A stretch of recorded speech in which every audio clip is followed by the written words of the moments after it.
उसी के नाम से आगाज़ है इस शाहनामे का, हमेशा जिसके दर पे सर झुका रहता है खामे का।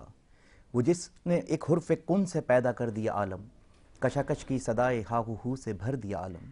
उसी की हुक्मरानी से निज़ाम आसमानी है, उसी की बागबानी से बहार जाविदानी है। उसी के नूर से पुरनूर है शम्स व कमर तारे, वही साबित है जिसके गिर्द घूमते हैं ये सैयारे। बशर को फितरत इस्लाम पर पैदा किया जिसने, मोहम्मद मुस्तफ़ा के नाम पर शैदा किया जिसने। बिस्मिल्लाहिर्रहमानिर्रहीम। शुरू इस मौला करीम तबारक तआला की पाक हस्ती के नाम से जो अपनी कुदरत से इस कायनात के संग संग हमारे दिल की धड़कनों को बखूबी चला रहा है। उस मौला करीम तबारक तआला के पाक ज़िक्र के बाद तमाम तर देखने और सुनने वालों की खिदमत में इमरान शहरियार का मोहब्बत और खुलूस भरा आदाब व अस्सलाम वालेकुम। बज़्म सहर के साथ मैं हूँ इमरान शहरियार और आप देख रहे हैं K21 न्यूज़। और आज 16वीं सहरी की नशस्त हमारी सज चुकी है और खूबसूरत से मेहमान हमारे साथ तशरीफ़ फरमा है। और 16वीं सहरी गुज़िश्ता 9 सालों से मंसूब है एक बहुत ही ख़ास शख्सियत के लिए। उससे पहले हुआ यह करता था कि 16वीं सहरी को हम एक आम तौर पे इस्लाही टॉपिक के ऊपर बात कर रहे होते थे, लेकिन 2016 में एक ऐसा सानिया पेश आया जिसमें हमारे हर दिल अजीज़ दोस्त, मेरे बड़े भाई और हम सब के दिलों पे राज करने वाली शख्सियत जनाब अमजद साबरी भाई को सफाक कातिलों ने रोज़े की हालत में शहीद कर दिया। 9 बरस गुजर चुके हैं, लेकिन अमजद साबरी आज भी हमारे दिलों में ज़िंदा हैं। और अमजद साबरी भाई से बिलखुसूस मेरा रिश्ता कुछ अलग था कि अक्सर औकात उनके साथ जो है लालू खेत में उनके घर पे मौजूद होता था, उनके साथ डब्बू खेलना, और वो सारी यादें आज भी जो है वो तरोताज़ा हैं। बेशुमार इवेंट्स में उनके साथ जो है होस्टिंग के मौके मिले और बहुत ज़्यादा पज़ीराई मिलती थी अमजद साबरी भाई की जानिब से। बहुत ही शफ़ीक इंसान थे, बहुत मोहब्बत करने वाले इंसान थे। और यही वजह है कि जब अमजद साबरी भाई इस दुनिया से रुखसत हुए तो हर आंख अशबार थी, पूरा पाकिस्तान जो है सोग में डूब चुका था। और आज तक अमजद साबरी भाई को भुलाया नहीं गया, बल्कि हर रमज़ान 16 रमज़ान को अमजद साबरी भाई की याद को ताज़ा किया जाता है और अमजद साबरी भाई को खराज तहसीन पेश की जाती है। अमजद साबरी भाई के कलाम जो है महफिल में पढ़े जाते हैं। कोशिश करेंगे कि आज भी अमजद साबरी भाई की ज़िंदगी पे थोड़ी सी रोशनी डालें और कुछ उनके पढ़े हुए कलाम जो है लोगों की समातों तक पहुँचाएँ। बढ़ते हैं आज के प्रोग्राम की जानिब। और आज हमारे साथ जो गेस्ट मौजूद हैं जो है समाजी कारकुन भी हैं, फलाही काम बहुत ज़्यादा करते हैं और एक फाउंडेशन है इनकी जिनका नाम है सवास्तु जी, सवास्तु सहारा फाउंडेशन, जिसके प्रेसिडेंट हैं जनाब डॉक्टर नवीद साहब। अस्सलाम वालेकुम। कैसे मिजाज हैं आपके? रमज़ान कैसे गुजर रहे हैं? अच्छे गुजर रहे हैं अल्हम्दुलिल्लाह। अच्छा, सबसे पहले तो मैं जानना चाहूँगा सवास्तु, ये लफ्ज़ एक बड़ा यूनिक सा एक नया लफ्ज़ है, तो क्या मतलब है सवास्तु का? हाँ, बिस्मिल्लाहिर्रहमानिर्रहीम। सबसे पहले तो आप लोगों का शुक्रिया अदा करता हूँ कि आप लोगों ने मौका दिया कि अपनी आवाज़ को आवाम तक पहुँचा सके, स्वास्थ्य की आवाज़ को आवाम तक पहुँचा सके। स्वास्थ्य असल में संस्कृत वर्ड है और इसकी मीनिंग है मीठा पानी। मीठा पानी, हाँ। और हमारी जो रजिस्ट्रेशन तकरीबन 2012 से हम काम कर रहे हैं, तकरीबन 13 साल हो गए कि हम काम कर रहे हैं। हम हेल्थ, एजुकेशन, फूड और डिज़ास्टर मैनेजमेंट में काम करते हैं और अल्हम्दुलिल्लाह ये तसलसल से ये काम जारी है। और रमज़ानों में हम बाकायदा पूरे महीने राशन प्रोग्राम चलाते हैं, जो घर घर तक मुस्तहिकीन तक हम राशन पहुंचाते हैं और ये हर साल पिछले साल से बढ़ता जाता है। यानी हर वेलफेयर, हर फाउंडेशन की कोई ना कोई फील्ड होती है जिसके अंदर वो काम कर रहे होते हैं। आपकी ये 4 बेसिक फील्ड्स हैं जिसके अंदर आप लोग अपनी सर्विसेज प्रोवाइड कर रहे हैं, जिसमें आपने जिक्र किया हेल्थ का, हेल्थ है, एजुकेशन का, हाँ, फूड है खुराक में, और डिजास्टर मैनेजमेंट जिस तरह कुदरती आफात हो गए, कुदरती आफात, सैलाब आ जाए, ज़लज़ला, खुदा न खास्ता, उसमें हम जाते हैं और बाकायदा मेडिकल कैंप्स लगाते हैं और उनको राशन और चीज़ें प्रोवाइड करते हैं, खेमे वगैरह जो उनको ज़रूरत होती है। चलें, मैं इन चारों शोबों के हवाले से मैं तफसील जानना चाहूँगा, लेकिन उससे पहले हम जो है एक नात की जानिब बढ़ेंगे। हमारे साथ जो है एक खूबसूरत आवाज़ जो है तुबा मौजूद हैं जो कि कलाम पेश करेंगी, तो ये अता कीजिए।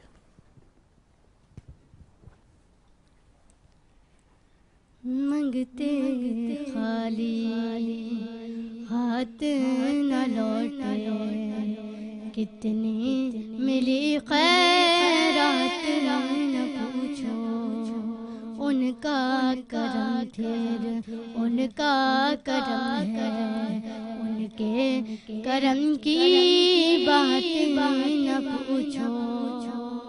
इश्क़ नबी कौन की दौलत, इश्क़ नबी बख्शिश की ज़मानत, इश्क़ नबी कौन की दौलत, इश्क़ की जमानत इससे बढ़कर, इससे बढ़कर, इससे बढ़कर दस्ते तलब में कोई और सौगात न पूछो। उनका करम फिर उनका करम है, उनके करम की बात न पूछो। मैं क्या और क्या मेरी हकीकत सब कुछ है, सरकार की निस्बत। मैं क्या और क्या मेरी हकीकत सब कुछ है, सरकार की निस्बत। मैं तो बुरा हूँ, मैं तो बुरा हूँ, मैं तो बुरा हूँ, लेकिन मेरी लाज है किसके हाथ न पूछो। क्या कहने हैं, सुभान अल्लाह, माशाल्लाह, बहुत खूबसूरत कलाम और बहुत खूबसूरत अंदाज। डॉक्टर साहब आपकी तरफ आऊँगा कि जिस तरह आपने 4 शोबाजात बताए और बहुत सारी एनजीओज़ इन शोबाजात में काम कर रही होंगी, लेकिन इन शोबाजात को यकजा करके काम नहीं कर रही होंगी, तो हेल्थ के अंदर क्या जो है काम चल रहा है आपका? मैं थोड़ा सा और डिटेल बताऊंगा। 4 शोबों में, जिस तरह मैं प्रेसिडेंट हूँ, डॉक्टर फ़खरुद्दीन जो है वो हमारे चेयरमैन हैं, इसके बानी है, और मेरे साथ फिर बोर्ड ऑफ डायरेक्टर्स में जो मुख्तलिफ शोबों को संभालती है, तो उसमें नूर मोहम्मद साहब है, इंजीनियर आसिफ है, जाकिर हनीफ साहब है, रशीद चगरजई साहब है, और एक यूसुफजई जो हमारे अमजद यूसुफजई साहब, ये मुख्तलिफ फील्ड को देखते हैं। हेल्थ को मैं ख़ुद देखता हूँ और मेरे साथ हेल्थ में नूर मोहम्मद साहब होते हैं। डिज़ास्टर मैनेजमेंट को रशीद चगरजई साहब देख रहे होते हैं। आसिफ जो है वो राशन डिस्ट्रीब्यूशन और खुराक के मामलात को देखते हैं। तो ये मुख्तलिफ शोबों को मुख्तलिफ लोग देखते हैं। हेल्थ के बारे में आपने पूछा, तो हेल्थ मैं ख़ुद देखता हूँ। हमारे एक मेडिकल सेंटर कराची वेस्ट में है, मेट्रोल में, कराची सिटी मेडिकल सेंटर के नाम से। तो इसमें हम मुख्तलिफ गरीब और मुस्तहिक जितने भी मरीज़ होते हैं, ख़ासकर शुगर और ब्लड प्रेशर के मरीज़, तो उनका मुफ्त इलाज, उनके टेस्ट, उनकी कंसल्टेंसी, ये सब कुछ मुफ्त होती है। हर हफ्ते में 3 दिन उनके लिए हम रखे हुए हैं, तो 3 दिन वो आते हैं, अपनी मेडिसिन लेके जाते हैं। हेल्थ में हमारे 3 सेंटर जो है वो खैबर पुख्तनख्वा स्वात में है, एक डॉक्टर हुसैन संभालता है जो खुजा बांडे में है, चारबाग में एक हमारा सेंटर है स्वात में, डॉक्टर फिरासत उसको देख रहा होता है, एक शांगला में है डॉक्टर मंसूर साहब, वो चलाते हैं। तो 3 सेंटर हम खैबर पुख्तनख्वा में मेडिकल के लिहाज से चलाते हैं और एक कराची में चला रहे हैं। कुल मिला के 5 सेंटर हैं? कुल मिला के हाँ 4-5 सेंटर है हमारे, 3 वहाँ पे है, एक यहाँ पे। तो एक जो है Shangla Karachi city medical centre मेट्रोल में। ठीक, तो कराची में एक ही सेंटर है? कराची में एक सेंटर जो उसमें पूरे कराची को कवर कर लेते हैं? वो वेस्ट, ज़्यादातर वेस्ट के लोग हमारे पास आते हैं, क्योंकि वेस्ट जो है ये कच्ची आबादी है, और कराची की 75% कच्ची आबादी जो वेस्ट और किमानी में है। मतलब कराची पूरी कच्ची आबादी की 75% हिस्सा वेस्ट में मौजूद है। तो वहाँ पे लोग भी ज़्यादातर गरीब है, मुस्तहिकीन ज़्यादा है, तो हमारा फोकस ज़्यादातर वेस्ट में होता है। किस किस्म के मरीज़ ज़्यादातर आते हैं आपके पास? मुख्तलिफ़ किस्म के हैं, और सारा वेलफेयर सेटअप चल रहा होता है। एक फिजियो सेटअप है वहाँ पे, गायनिकी है, जनरल मेडिसिन हम देख रहे होते हैं, लेकिन जो हम शुगर और ब्लड प्रेशर को मुकम्मल फ्री कर दिया है, बाकी जो है वो वेलफेयर में चल रहा होता है। अच्छा, लेबॉर्ट्री टेस्ट वो बहुत महंगे हैं आजकल, बिल्कुल, और गरीब आदमी अफोर्ड नहीं कर सकता है। तो बाज़ दफ़ा तो ऐसा होता है कि डॉक्टर टेस्ट लिख के देता है, तो मरीज़ जो है इलाज ही छोड़ देता है टेस्ट के रेट सुन के। तो लेबॉर्ट्री टेस्ट वगैरह के हवाले, लेबॉर्ट्री भी अपनी है, और उसमें भी जो इस पे अखराजात आते हैं, जिस तरह मार्केट के रेट से आधे से भी कम के हमारे सारे टेस्ट हो रहे होते हैं। जिस तरह MRI हो गया, जो है CT स्कैन, बड़े टेस्ट हमारे पास नहीं है, छोटे जितने रूटीन के टेस्ट है वो लेबॉर्ट्री हमारे पास बिल्कुल है। और जो शुगर वालों के टेस्ट फ्री हो रहे होते हैं, शुगर टेस्ट जो हर हफ्ते उनका टेस्ट फ्री होता है। जो बड़े उनके टेस्ट होते हैं, जिस तरह HbA1c कहलाता है, वो हम महीने में एक दफ़ा, तीसरे महीने में एक दफ़ा करते हैं। इस तरह उनके जितने भी टेस्ट होते हैं वो फ्री हो रहे होते हैं। और बाकी जो आम लोगों के लिए है वो तकरीबन 50% से भी कम रेट पे है। अच्छा डॉक्टर, एक चीज़ है, डायबिटिक के लिए आज तक ये सुनते हैं कि जी इसकी जो है नाकाबिले इलाज ये मर्ज़ है, बेशक, तो इसमें आप केयर तो कर सकते हैं, अपने आप को सेट रख सकते हैं, लेकिन इसका इलाज नहीं है। क्या वाकई हकीकत है कि डायबिटिक का इलाज नहीं है? मरीज़ इस तरह है कि वो पूरी ज़िंदगी उनको मेडिसिन लेनी होती है, या परहेज़ पूरी ज़िंदगी करनी पड़ती है, एक्सरसाइज वगैरह करनी पड़ती है, तो ये पूरी ज़िंदगी का साथ है। तो अब गरीब मरीज़ के पास खाने के पैसे नहीं होते तो पूरी ज़िंदगी मेडिसिन कहाँ से लेगा। तो हमने इसको फोकस इसलिए किया हुआ है कि बाकी चीज़ों में फिर भी गुजारा होता है, चलो 1 हफ्ते की गोली है या 10 दिन की गोलियां है, ये तो पूरी ज़िंदगी इसने इंसुलिन लेनी है, पूरी ज़िंदगी इसने गोलियां लेनी है, परहेज पूरी ज़िंदगी की है। तो एक गरीब बंदा जिसके पास खाने पीने के पैसे नहीं हो तो वो इस मेडिसिन के लिए पूरी ज़िंदगी पैसे कहाँ से इकट्ठा करेगा। अद्वियात के रेट महंगे बिल्कुल डबल से ट्रिपल हो रहे हैं। तो हमने इसको फोकस इसलिए किया है कि गरीब बंदा जो अपना इलाज नहीं कर सकता तो उनके लिए हमने ये सिस्टम चलाया है ताकि उनको दवाइयाँ भी मिले, कंसल्टेंसी भी हो और उनके टेस्ट भी हो रहे हो और उनको सारे मेडिसिन फ्री में मिल रहे हो। ठीक। हाँ अच्छा जी, हमारे साथ जो है ट्रांसमिशन आपके लिए पेश करने के लिए ताबून किया है नेल्सन पेंट ने। नेल्सन पेंट पाकिस्तान का नंबर 1 पेंट ब्रांड है, आला क्वालिटी ब्रांड आपको जो है प्रोवाइड करता है नेल्सन पेंट। और नेल्सन पेंट हमारे साथ ताबून करने जा रहा है एक नातिया कंपटीशन में जो कि अनकरीब K21 न्यूज़ में बज़्म सहर में शुरू होने वाला है। उस नातिया कंपटीशन में नेल्सन पेंट की जानिब से ज़बरदस्त से तोहफ़े मौजूद होंगे और जो भी विनर होगा उस नातिया कंपटीशन का उसको मिलेगी एक अदद वॉशिंग मशीन नेल्सन पेंट की जानिब से। बज़्म सहर में वक्त हो जाता है एक छोटे से वक्फे का, मिलते हैं आपसे ब्रेक के बाद।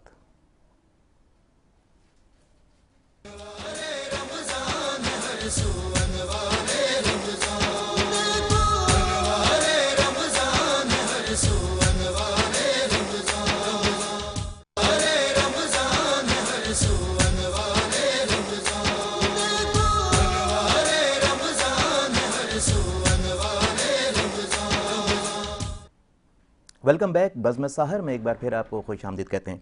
16 रमज़ान मुबारक चूँकि अमजद साबरी भाई से मंसूब है और आज कोशिश करेंगे कि अमजद साबरी भाई को खराज तहसीन पेश कर सकें और कुछ उनके कलामों को ताज़ा कर सकें। तो इस वक्त हमारे साथ सैयद अदनान शाह मौजूद हैं। मैं चाहूँगा कि अमजद साबरी भाई को ट्रिब्यूट पेश कीजिए।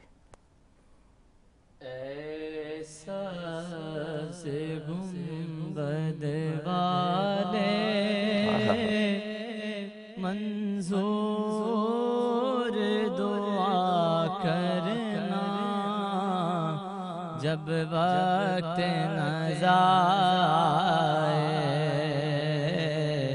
दीदार अता करना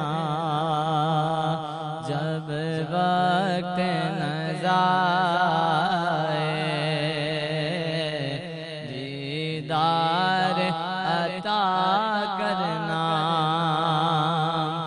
मुझे रिम जहाँ का महशर में भरम रखना रुसवाए ज़माना हूँ दामन में छुपा लेना रुसवाए ज़माना हूँ कमली में छुपा लेना। लिल्लाह ये अर्ज़ मेरी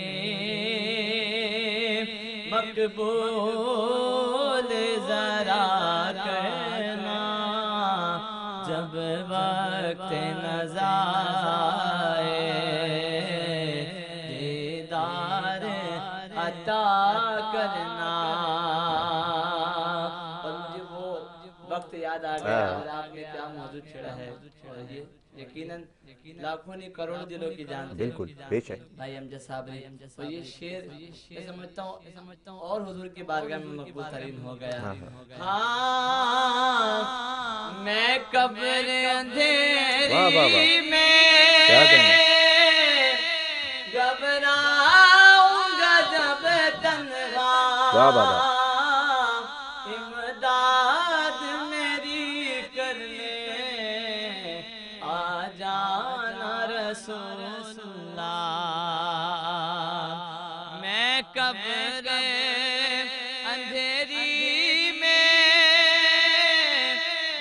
घबराऊंगा जब तन्हा इमदाद मेरी करने आ जाना मेरे आका। रोशन मेरे तुरबत को ऐ नूर खुदा करना जब वक्त नज़ाए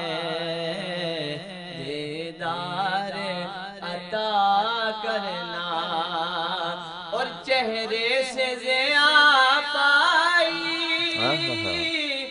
इन चाँद सितारों ने उस दर्द से शिफा पाई हम दुख दर्द के मारों ने आता है उन्हें साबे हर दुख की दवा करना जब वक्त नज़ाए दीदार अता करना। क्या कहने, माशाल्लाह माशाल्लाह। सलामत रहिए, जीते रहिए और इसी तरह समातों को महकाते रहिए। एक बार फिर डॉक्टर साहब की जानिब आते हैं। डॉक्टर साहब, हेल्थ पे तो हमने बात कर ली, अब थोड़ा सा बात करते हैं। रमज़ान का महीना चल रहा है, लोग बहुत परेशान होते हैं, गुजारा बहुत मुश्किल हो गया गरीब इंसान का। तो राशन की तकसीम के हवाले से आपने कुछ बताया था, तो क्या सिलसिला होता है राशन की तकसीम का? हाँ, राशन का सिस्टम मैंने आपको कहा था, इंजीनियर आसिफ देखते हैं, प्रोजेक्ट डायरेक्टर वो है, उनके साथ हमारे बोर्ड ऑफ डायरेक्टर के नूर मोहम्मद साहब और रशीद चौधरी साहब होते हैं, वो पूरा सिस्टम चलाते हैं। तो ये हमने 2012 से स्टार्ट लिया है और तसलसल से हर रमज़ान के महीने में हम राशन तकसीम करते हैं और वही फोकस हमारा। कितने घराने होते हैं जिनको राशन तकसीम किया जाता है अंदाज़ा? अभी जब हम पहुंचे हैं ना तो 2000 फैमिलियों तक 2000 फैमिली से। ये कम से हमने स्टार्ट किया था, 50-60 से स्टार्ट किया था और आहिस्ता आहिस्ता जितने डोनर बढ़ते हैं, जितने लोग हम हमारे साथ ताउन करते हैं, वही उसी को हम अल्लाह आगे और बरकत डिलीवर दे, करते और हैं। बरकत दे अल्लाह पाक। हाँ, और हमने वेस्ट को इसलिए फोकस किया हुआ है कि वेस्ट को मैंने आपको बता दिया कि 75% कच्ची आबादी, पूरी कराची की 75% कच्ची आबादी वहाँ पे, तो वहाँ पे मुस्तहिकीन और गरीब लाचार लोग बहुत वैसे तो ज़्यादा। दुनिया की सबसे बड़ी कच्ची आबादी औरंगी टाउन को हाँ, कहा वही जाता है है ना, तो वही तो वेस्ट में वेस्ट लेकिन वो अब वहाँ पे कोई कच्ची आबादी जो है औरंगी टाउन में नजर नहीं आती मुझे। लेकिन डेवलप हो चुका है गुर्बत की अगर शरह को हम देखें तो बाकी डेवलप्ड एरिया से वो जो है ज़्यादा फिर भी ज़्यादा है गुर्बत ज़्यादा है वहाँ पे। तो इसलिए और हम बाकायदा हम जो मुस्तहिकीन तक पहुँचते हैं उसका भी तरीक़ाकार ये है कि जितने भी हमारे मेंबर हैं और मोहल्लों में हमने अपने नुमाइंदे रखे हैं, कि जो हमें बाकायदा सफ़ेद फोश घराने मेंशन करते हैं और हम उन तक राशन पहुँचाते हैं। मतलब ये नहीं है कि हमने राशन लाइन लगवा दी और लोगों को खड़ा कर दिया और अच्छा, एक तो होता है कि आए रजिस्ट्रेशन करवाएं जिसको राशन चाहिए, सफ़ेद पोश कभी नहीं जाएगा, नहीं जाता। तो हम इस तरह एक सिस्टम बनाया हुआ है पूरे इलाकों में कि तकरीबन हर मोहल्ले में हमारा एक बंदा मेंबर होता है या हमारा एक नुमाइंदा होता है, वो मोहल्ले से हमें इकट्ठा करते हैं कि भाई ये साहब है, ये बेवा है, ये यतीम है, ये लाचार है, इनको राशन चाहिए। उनसे हम फिर डेटा लेते हैं और रात को ये 10 बजे से लेके तकरीबन शहरी तक हमारे वॉलंटियर जो है बाइक और रिक्शे के ज़रिए उनके घर तक राशन पहुंचाते हैं। मतलब ये नहीं है कि हम अगर आप लोग देख लेंगे हमारे पेज को तो हम किसी की तस्वीर वगैरह भी शेयर नहीं करते, सिर्फ हम अपने राशन और जो हमारा पैकिंग वगैरह होती है उसकी चीज़ें शेयर करते हैं, बाकी हम सफ़ेद पोश घराने तक राशन पहुंचाते हैं। अच्छा, एक तस्वीर लोग इस पे एतराज़ करते हैं, हाँ, शेयर करने पे बिल्कुल मुझे एतराज़ है, लेकिन अगर कोई तस्वीर इस वेरिफिकेशन के लिए ले रहा है कि हमारे नुमाइंदे ने वो राशन वहाँ पहुँचाया है या नहीं पहुँचाया, उसके लिए हम ये तरतीब होती है कि बाकायदा हम लाइव चला रहे होते हैं कि जितनी हमारी पैकिंग हो रही होती है और जितने वॉलंटियर जा रहे होते हैं, सही, तो एक एक चीज़ बाकायदा मुस्तैक तक हम पहुँचाते हैं। तो राशन का मामला ये चल रहा होता है और अल्हम्दुलिल्लाह हर साल हम इसको बढ़ाते जाते हैं। अच्छा, अब जल्दी से एजुकेशन के ऊपर भी बात कर लेते हैं क्योंकि वक्त की किल्लत है, तो एजुकेशन पे क्या चल रहा है सिलसिला? एजुकेशन में हम बहुत ज़्यादा काम नहीं कर रहे हैं, छोटे पैमाने पे काम कर रहे हैं, लेकिन सालाना तकरीबन 20 ऐसे बच्चे जो अफोर्ड नहीं कर सकते उनको हम दाखिला दिलवाते हैं और उनको किताबें और तकरीबन पूरा ख़र्चा हम उठाते हैं। हर साल ऐड करते हैं, 20-20 बच्चे हम ऐड करते हैं और इसी तरह हम स्किल डेवलपमेंट पे भी काम करते हैं। हम इलाके से इसी तरह लड़कियां और लड़के इकट्ठा करते हैं जो ज़्यादातर मुस्तहिक हो और यतीम हो या इस तरह के जो बेरोज़गार बच्चे हो, उनको हम इकट्ठा करते हैं, उनको हम ट्रेनिंग देते हैं, स्किल ट्रेनिंग रेफ्रिजरेशन में, कारपेंट्री, मैकेनिक की या मुख्तलिफ जिस तरह लड़कियों के लिए ब्यूटिशन के कोर्सेज़ है, कुकिंग के कोर्सेज़ है, ये करवा के उनको सर्टिफिकेट दिलवाते हैं और उनको एक किट प्रोवाइड करते हैं। तो इसी तरह हमारा प्रोजेक्ट चल रहा होता है, साल में एक दफ़ा हम ये प्रोजेक्ट भी चलाते हैं, उसमें तकरीबन टोटल मिला के लड़कियाँ लड़के मिला के 450 तक बच्चे हम इस तरह स्किल डेवलपमेंट। अच्छा, अब जिन लोगों ने आपसे रब्ता करना हो, आपकी सर्विसेज लेना चाहते हो या आपके साथ ताउन करना चाहते हो, तो क्या तरीकाकार है आपसे रब्ते का? बिल्कुल, मैं इसी पे आ रहा था कि हम सिस्टम जो चला रहे थे वो मुस्तहिकीन बढ़ रहे हैं, रिक्वायरमेंट बढ़ रही है और हमारा फ़ंड दिन ब दिन कम होता जा रहा है। तो मुखैर हज़रात साहिब हैसियत लोगों से अपील है कि हमारे साथ मदद करें ताकि हम इस सिलसिले को तसलसल से जारी रख सकें और इसको और बढ़ा सकें। तो तरीक़ाकार ये है कि हमारा बाकायदा ऑफिस है मेट्रो साइट एरिया में, सही। कराची सिटी मेडिकल सेंटर पूरा एक मेडिकल सेंटर है, और वेबसाइट और पेज भी है हमारा स्वास्थ्य फाउंडेशन के नाम से फेसबुक पे। तो हमें ऑनलाइन भी कोई ट्रांसफ़र कर सकता है अपना डोनेशन और वहाँ आके हमसे मिल सकते हैं। और जो बंदे हमसे हेल्प लेना चाहते हैं तो वो भी मेट्रोविल साइट एरिया में कराची सिटी मेडिकल सेंटर के अंदर हमारा ऑफिस भी है और वहाँ मेडिकल सेंटर भी है हमारा। तो जितने भी मुस्तहिक लोग हैं या हमसे रब्ता करना चाहते हैं या मुखैर हज़रात रब्ता करना चाहते हैं तो वहाँ पे कर सकते हैं, रब्ता कर सकते हैं। बेशक। अच्छा, डोनर जो आपके हैं ज़्यादातर तादाद डोनर की जो है पाकिस्तान के अंदर कराची शहर से या ज़्यादातर बिल्कुल हाँ, हमारे कराची शहर के हमारे अपने मेंबर्स होते हैं और वो हमें डोनेट करते हैं। कुछ दोस्त हैं जो सऊदीया से भी हमें डोनेट करते हैं, जैसे मैंने बताया डॉक्टर फ़खरुद्दीन जो हमारे चेयरमैन हैं, तो उसके कुछ दोस्त हैं सऊदी अरब में, तो वहाँ से वो हमें डोनेट कर रहे होते हैं। सही। और यहाँ लोकली भी हमें लोग रमज़ान में बहुत सारे लोग कोशिश करते हैं कि जो ज़कात जी जो है वो रमज़ान में ही निकाली जाए क्योंकि अजर बढ़ जाता है। वैसे तो जो है माल पे जब साल पूरा हो जाए तो ज़कात हमको निकालनी है, लेकिन हम इंतज़ार करते हैं बिलखुसूस रमज़ान का ताकि अजर हमें जो है वो ज़्यादा मिल सके। तो ये कि लालच है, अजर की लालच है, इसमें कोई हर्ज नहीं है।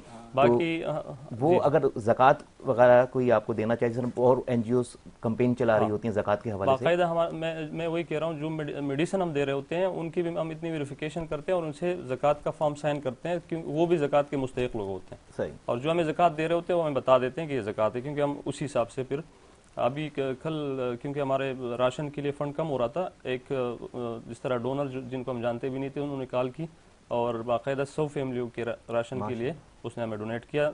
अभी भी मैं उसको जानता नहीं, बस फ़ोन किया और उसने ट्रांसफ़र कर दिया। तो ऐसे लोग भी हैं कि कराची में ऐसे बड़े गुमनाम लोग मौजूद हैं जो कि कहते हैं कि हमारा नाम भी नहीं आना चाहिए। नहीं, हाँ, उसको मैं उस बंदे को मैंने देखा भी नहीं है, जानता फरहान के नाम से वो आ गया, इसलिए नाम जो ट्रांसफ़र हुआ उस नाम से हुआ, बाकी बंदे को मैंने जानता भी नहीं। तो ऐसे अच्छे लोग भी हैं कि जो हमें डोनेट करते हैं जिनको हम जानते भी नहीं है, लेकिन डोनेशन इतनी ज़्यादा नहीं है जितने वहाँ गुर्बत ज़्यादा है और जितनी रिक्वायरमेंट लोगों की ज़्यादा है गरीब लोगों की। तो मैं अपील करता हूँ मुखैर हज़रात से, साहिब हैसियत लोगों से कि आपकी ताउन जितनी बढ़ेगी इतना हम लोगों की हेल्प कर सकेंगे। अच्छा, सरकार की तौर पे जो है सरकार की कोई सरपरस्ती है NGOs वगैरह के साथ कि नहीं? तो वो बिल्कुल उनकी भी होती है, लेकिन एक हद तक के कोई प्रोजेक्ट उनके आ जाए, जिस तरह राशन तकसीम के प्रोजेक्ट आते हैं तो अक्सर कोशिश होती है कि बड़ी NGOs को प्रोजेक्ट दे रहे होते हैं।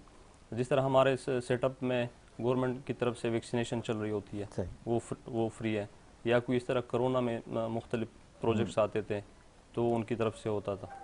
तो गवर्नमेंट भी कर रही होती है, लेकिन आपके रजिस्ट्रेशन के हिसाब से उनका ग्रांट होता है, बाज़ NGOs को मिल रहा होता है। बिल्कुल। अच्छा, एक होता है कि एक आपने फाउंडेशन कायम की और उसमें आपने प्लान किया जी हम इस शोबाजात में काम करेंगे, लेकिन काम करते करते अंदाज़ा हुआ कि कोई एक ख़ास शोबा नज़र आ गया कि यार इस पे काम कोई नहीं कर रहा, अब हमें इस पे भी फोकस करना चाहिए। तो आपको कोई ऐसा शोबा नज़र आता है कि जिस पे हाथ डालना चाहिए? बिल्कुल, हमारे नेक्स्ट हेल्थ पे हम ज़्यादा काम करेंगे, लेकिन हेल्थ में आगे जो हम इरादा रखते हैं CP चाइल्ड जो माजूर बच्चे होते हैं, माजूर बच्चे, उनके लिए हम एक सेंटर खोलना चाहते हैं।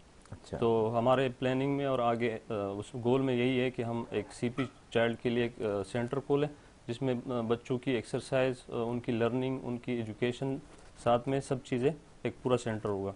तो ये हम इरादा रखते हैं, अगर डोनर्स हमारे साथ हेल्प करेंगे तो इंशाल्लाह एक हमारे गोल में वो है। दूसरा, हम जो ड्रग एडिक्टेड नशे के आदी लोग हैं उनके लिए रिहैब सेंटर खोलने का हम इरादा। तो हमारा ज़्यादा फोकस यही है कि उस इलाके में इस चीज़ की थोड़ी सी फुकदान है ताकि हम इन दो फील्ड पे काम करें, माजूर बच्चों के लिए और ड्रग एडिक्टेड रिहैब की। तो इस दौर के अंदर बड़ी अशद ज़रूरत पड़ गई है क्योंकि कोई इलाका, कोई गली, कोई मोहल्ला, कोई चौक, कोई नुक्कड़ नहीं बचा जहाँ पे ये नशे के आदी लोग मौजूद ना हों। और माँ बाप भी बड़े तंग हैं, उन्होंने भाई तंग आ गए, घर से चीज़ें चोरी हो रही हैं हो रहा है, उन्होंने निकाल दिया हुआ है घर से। बिल्कुल। तो और जितनी भी कच्ची आबादियाँ हैं इसमें नशे की आदि लोगों की तादाद ज़्यादा है बाकी अभी तो खैर पूरी कराची में है, लेकिन हमारे यहाँ तो जो आबादियाँ हैं उसमें ये चीज़ ज़्यादा है। ये चीज़ ज़्यादा है। और फिर जाहिर सी बात है कि जो रिहैब है वहाँ पे फीस बहुत ज़्यादा होती है जिसकी वजह से वो अफोर्ड नहीं कर सकते। हम चाहते हैं कि इस चीज़ को मुकम्मल फ्री करें और ये 2 सेंटर हम इरादा रखते हैं इंशाल्लाह नेक्स्ट ईयर में।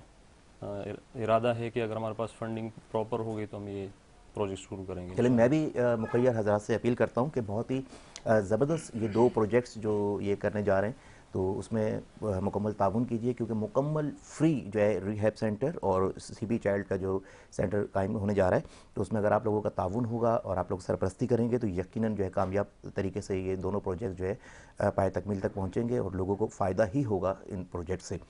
तो कलाम शामिल करते हैं प्रोग्राम में। हमारे साथ मौजूद है शफात हुसैन, तो अता कीजिए। मदीने से बुलावा गया है, मदीने से बुलावा आ रहा है, मेरा दिल मुझसे पहले जा रहा है, मेरा दिल मुझसे पहले जा रहा है, मेरा दिल भी तू अपने साथ ले जा, डाडा गरीब आका और मेरे वाह वाह वाह वाह, उठ के मैं क्या कहने, वाह वाह वाह वाह वाह। नाल मेरे पर लगी यहाँ मर्जी दगी चलती किसी की, मदीने वाला ही बुलवा रहा बेशक। है, मदीने वाला ही बुलवा रहा है, और ये चक्की सईदा की चल रही है, चूम कर ज़ारा का लंगर उठा लेते हैं, ये वो सदका है जो सादात भी खा लेते हैं, ये चक्की सईदा की चल रही है, जिन पे सदका हराम है आरिफ, जिन पे सदका हराम है आरिफ, वो भी सदका ज़ारा खा रहे हैं, ये चक्की सईदा की चल रही है, ज़माना जितना लंगर खा रहा है, ज़माना जितना लंगर खा रहा है, और काबिल गौर से कहेंगे मुस्तफा कदमों से लग जा, कदमों में जबी को रहने दो, चेहरे का तस्वुर मुश्किल है, जब चांद से बढ़कर एड़ी है तो रुखसार का आलम क्या होगा, वाह वाह वाह, कहेंगे मुस्तफा कदमों से लग जा, दरेजा से होकर आ रहा है, दरेजा से होकर आ रहा है, मदीने से बुलावा आ रहा है, अजब है गुंबदे ख़ज़रा का मंज़र, बेशक अजब है गुंबदे ख़ज़रा का मंज़र, निगाहों को खुदा याद आ गया है, निगाहों खुदा याद आ रहा है, मदीने से बुलावा आ रहा है। क्या बात है, क्या बात है, कमाल। जीते रहिए, खुश रहिए, हंसते मुस्कुराते रहिए, उसी तरह सरकार के नाते जो है पढ़ते रहिए। और वक्त हो जाता है बज़्म सहर में एक छोटे से वक्फे का। मिलते हैं आपसे ब्रेक के बाद।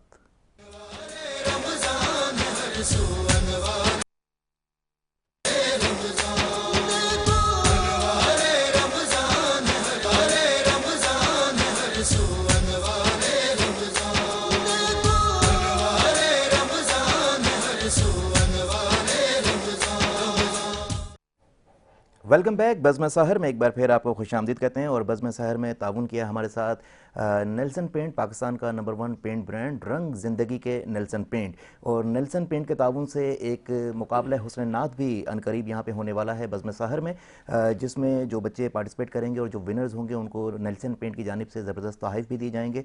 और जो विनर होगा उसको दी जाएगी वॉशिंग मशीन नेल्सन पेंट की जानिब से। नेल्सन पेंट, रंग ज़िंदगी के।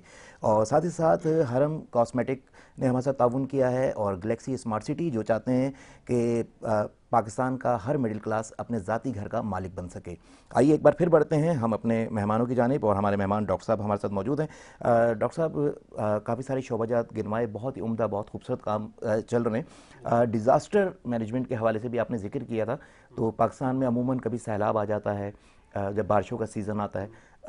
अभी 8 अक्टूबर वाला ज़लज़ला हमें आज तक नहीं भूला, वो बहुत बड़ा डिज़ास्टर था। फिर ये जो 2-3 साल कोरोना के रहे, ये भी एक बहुत बड़ा डिज़ास्टर था। तो इसमें क्या मसरूफियात रही आप लोगों की?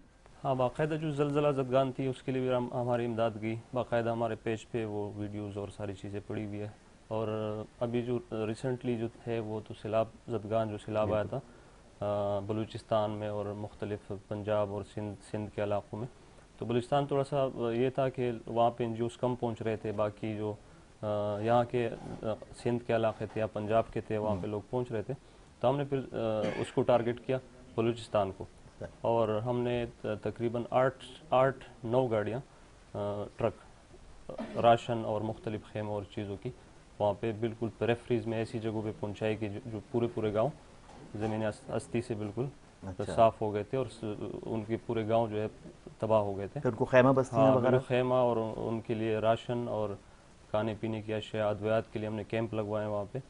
तो उसमें हमने ये काम किया था। कोरोना में हम मुसलसल 1 साल तक राशन डिस्ट्रीब्यूशन का काम कर रहे थे, क्योंकि लोग बेरोज़गार हो गए थे, लोग घरों में बैठे हुए थे। तो उसमें मुसलसल हम 1 साल तक अपने इलाके में राशन का सिस्टम चलाते रहे और घर घर तक। उसमें तो हमने ये भी नहीं देखा कि ये मुस्तहिक है या नहीं, क्योंकि हर बंदा घर पे बैठा हुआ था उस टाइम सभी मुस्तहिक हुए सब मुस्तहिक थे। तो हमने कोशिश की कि उसमें हमने काफ़ी लंबे अरसे तक राशन डिस्ट्रीब्यूशन का काम चलाया था। तो अपने इलाके में काफ़ी हद तक कोशिश की थी कि उसको कवर कर सके। और फिर कोरोना में जब वैक्सीनेशन वगैरह का वैक्सीनेशन हमारे मेडिकल सेंटर में बाकायदा वैक्सीनेशन रेगुलर बेसिस कोविड की वैक्सीन, हाँ, उनके टेस्ट हमारे यहाँ हो रहे थे। तो जितने भी ये चीज़ें थी ये रेगुलर चल रही थी हमारे मेडिकल सेंटर में, कराची मेडिकल सेंटर में। अल्हम्दुलिल्लाह उस चीज़ में हमने काफ़ी काम किया है। अच्छा, होता यह है कि हमें पता है कि जी जब भी मानसून आता है तो हमें अंदाज़ा होता है कि कराची के जो मज़ाफ़ाती इलाके हैं, बदीन हो गया, ठट्टा हो गया या सिंध, इसमें सैलाब आना ही आना है, बेशक हमें पता होता है। तो जब मानसून आता है तो हमारी सरकार तो शायद तैयारी ना करे, तो एनजीओ तैयारी करती है बिल्कुल बाकायदा। पहले से हम प्लान करते हैं कि इस तरह, उसके लिए हम कोशिश करते हैं कि कुछ फंड को रिजर्व रखें, हमारे पास पड़ा हो, ताकि इस तरह कोई डिज़ास्टर हो ताकि उसको हम मैनेज कर सके, उनकी हेल्प कर सके बाकायदा तरीके से। अभी भी जिस तरह मानसून की बारिशों का अलर्ट जारी हुए हैं कि जी बड़ी ख़तरनाक मानसून की बारिशें होने वाली हैं, इंशाअल्लाह अल्लाह करे कि इस तरह के आफात ना हो, लेकिन होते हैं तो हम बाकायदा उसके लिए रेडी होते हैं ताकि पहुँचे और उनकी हेल्प कर सके सबकी। अच्छा, इन हालात में जब कभी डिज़ास्टर हो जाता है तो गवर्नमेंट भी एनजीओ से मदद मांगती है कि जी आप लोग आगे आएँ? हाँ, गवर्नमेंट मदद भी मांगती है, और जिस तरह मैंने प्रोजेक्ट की बात की ना, कुछ गवर्नमेंट मिलाती है, जिम्मेदारियां सौंप देती है। हाँ, कुछ उनका फंड होता है और कुछ एनजीओ का फंड होता है और मिलके चीज़ें चला रहे होते हैं। हाँ, लेकिन कुछ चीज़ें हैं कि जिसमें गवर्नमेंट की कोताहियाँ होती है। तो ये है कि एनजीओज़ कराची में बहुत बड़ा काम कर रही है, हम तो उनके मुकाबले में शायद कम कर रहे हैं, लेकिन बड़ी बड़ी एनजीओज़ है जो बहुत बड़ा काम कर रही है और गरीबों की मदद करती है, डिज़ास्टर मैनेजमेंट को देखती है। तो गवर्नमेंट की काफ़ी हेल्प हो जाती है इसमें। सही। हाँ। नहीं, हमारी तो दुआ है कि जो है कोई एनजीओ छोटी ना रहे, हर एनजीओ जो है बड़ी हो, ताकि जो है वो उसके पास वसाइल ज़्यादा हों और ज़्यादा लोगों की मदद हो सके। और खिदमत खल्क है और जी जो है हर किसी का हक है। कोई अगर एक इंडिविजुअली किसी एक घर को भी अगर राशन पहुंचाता है या उसकी मदद करता है तो अल्लाह ताला उसके इस नेकी को कबूल करेगा। तो और एनजीओज़ तो भरपूर अंदाज में और जो है एक बड़े प्लेटफॉर्म को लेके चल रही होती है। हमारी दुआ है कि अल्लाह ताला आपके काम में बरकत दे। बहुत ही अजीम काम आप लोग कर रहे हैं। मैंने कल भी एक बात कही थी कि एनजीओज़ पे एतराज़ करना घर बैठ के बहुत आसान होता है। एनजीओज़ की जगह पे आके उस तमाम मामलात को देखना, उसको डील करना और उस हिसाब किताब से उसको चलाना, ये एक इंतहाई मुश्किल तरीन काम है। ये काफ़ी मुश्किल काम है, क्योंकि एक चीज़ अगर आपने स्टार्ट की और आपके लिए फंड ना हो तो उसको चलाना फिर आपके सर पे है। हाँ, फंड इकट्ठा करना, उसको देखना, उस चीज़ को कवर करना, उसको संभालना, ये मुश्किल होती है। जैसे मेडिकल सेंटर चल रहा है, अगर फंड ना हो फिर भी हमने चलाना है, कमिटमेंट तो ये बहुत मुश्किल काम है। अच्छा, डिज़ास्टर मैनेजमेंट को जाकिर हनीफ साहब और रशीद चगरजे साहब देख रहे होते हैं, तो जब इस तरह के मामलात हो, ये डायरेक्टर हमारे हैं, हर काम में हमारी हेल्प करते हैं, लेकिन एक चीज़ को हमने उनके हवाले की है कि ये चीज़ें आप लोगों ने देखनी है और आपने चलानी है। चलो, मैं चाहूँगा कि आखिर में एक बार फिर जो है आप अपने इदारे की तरफ से, जो है अपनी फाउंडेशन की तरफ से आप जो अपील करना चाहें कर सकते हैं। जी, हम 2012 से काम कर रहे हैं और मुसलसल ये काम चल रहा है अल्हम्दुलिल्लाह। तकरीबन 13 साल हमें हो गए ये काम हम चला रहे हैं और मुस्तहिकीन तक जितना भी फ़ंड हमें मिलता है बाकायदा मुस्तहिक तक उसको हम पहुंचाते हैं। और दिन ब दिन हमारे जितने भी लोग हैं जो वनरेबल है, जो जिनको चाहिए कि हम मदद कर सकें, उनकी तादाद दिन ब दिन बढ़ती जा रही है और हमारे पास फ़ंड की कमी होती है। तो मैं मुखैर हज़रात साहिब हैसियत लोगों से अपील करता हूँ कि इस कार्य खैर में हमारा साथ दीजिए ताकि हम इस सिलसिले को मज़ीद आगे ले जा सकें और ये तसलसल कायम रहे और हम लोगों की मदद कर सके। तो सबसे मैं बस अपील करता हूँ कि स्वास्थ्य फाउंडेशन की आप मदद करें। हमें ऑनलाइन भी आप ट्रांसफ़र कर सकते हैं, आप आके हमारी मेडिकल सेंटर विज़िट कर सकते हैं। अगर आप लोग स्क्रीन पे हमारा वो चला ले एड्रेस और वो चीज़ें, तो जी बिल्कुल, आपके नंबर भी स्क्रीन में चल चुके हैं। ठीक है जी, और आपका एड्रेस भी जो है वो शेयर हो जाएगा। हाँ, ताकि तो मैं भी अपील करूंगा तमाम देखने और सुनने वालों से कि आप लोग स्वास्थ्य के साथ भरपूर ताउन करें ताकि ये अपने कामों को अच्छे तरीके से अंजाम दे सकें। क्योंकि जब एक सिलसिला शुरू होता है तो बहुत सारे लोग उम्मीद पे बैठ जाते हैं कि ये सिलसिला चलता रहेगा, तो ये सिलसिला चलता रहे इसलिए आप लोगों के ताउन की ज़रूरत है। चूँकि प्रोग्राम से अब जाने का वक्त हो चुका हुआ है, बहुत ही कलील और मुख्तसर वक्त होता है और तशनगी हमेशा बाकी रह जाती है और आज के प्रोग्राम में भी तशनगी बाकी रह गई है। लेकिन जाते जाते मैं चाहूँगा कि चूँकि अमजद साबरी भाई की याद में आज का ये प्रोग्राम था और अमजद साबरी भाई से बड़ा दरीना मेरा ताल्लुक़ रहा, बेशुमार प्रोग्राम्स हमने साथ किए, साथ बैठे, साथ खाया, साथ पिया, बड़ी शफ़क़त बड़ी मोहब्बत किया करते थे। और बिलखुसूस एक कलाम उनके साथ कभी भी मैं किसी प्रोग्राम के अंदर मौजूद होता था तो जब वो अली के साथ ज़हरा की शादी जो है पढ़ा करते थे तो मुझे स्टेज पर बुला लेते थे, तो तहतुल लफ्ज़ अशार में उनके साथ पढ़ा करता था और तरन्नुम में जो है अमजद साबरी भाई पढ़ा करते थे। तो बहुत ही हसीन यादें हैं अमजद साबरी भाई के साथ। तो मैं चाहूँगा कि चाहते अमजद साबरी भाई का कोई कलाम कोई अता हो जाए तो।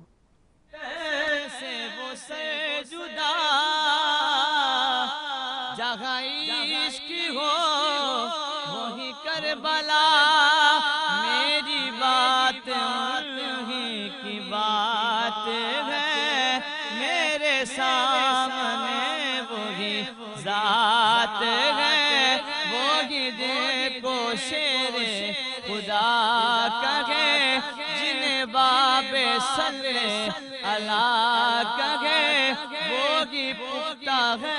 मैं तो आम हूँ, मैं तो पंजतन का गुलाम हूँ, मैं तो पंजतन का गुलाम हूँ, मैं गुलाम इब्ने गुलाम हूँ, मैं तो पंजतन का गुलाम हूँ।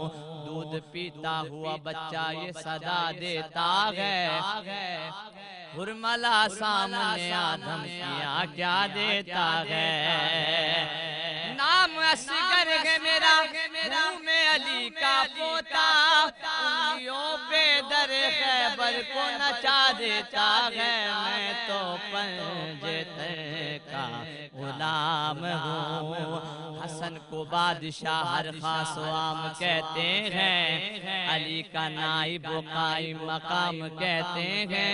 दलील एक ही काफी है उनकी अजमत को, उन्हें हुसैन भी अपना इमाम कहते हैं। मैं तो पंजे तन का गुलाम हूँ।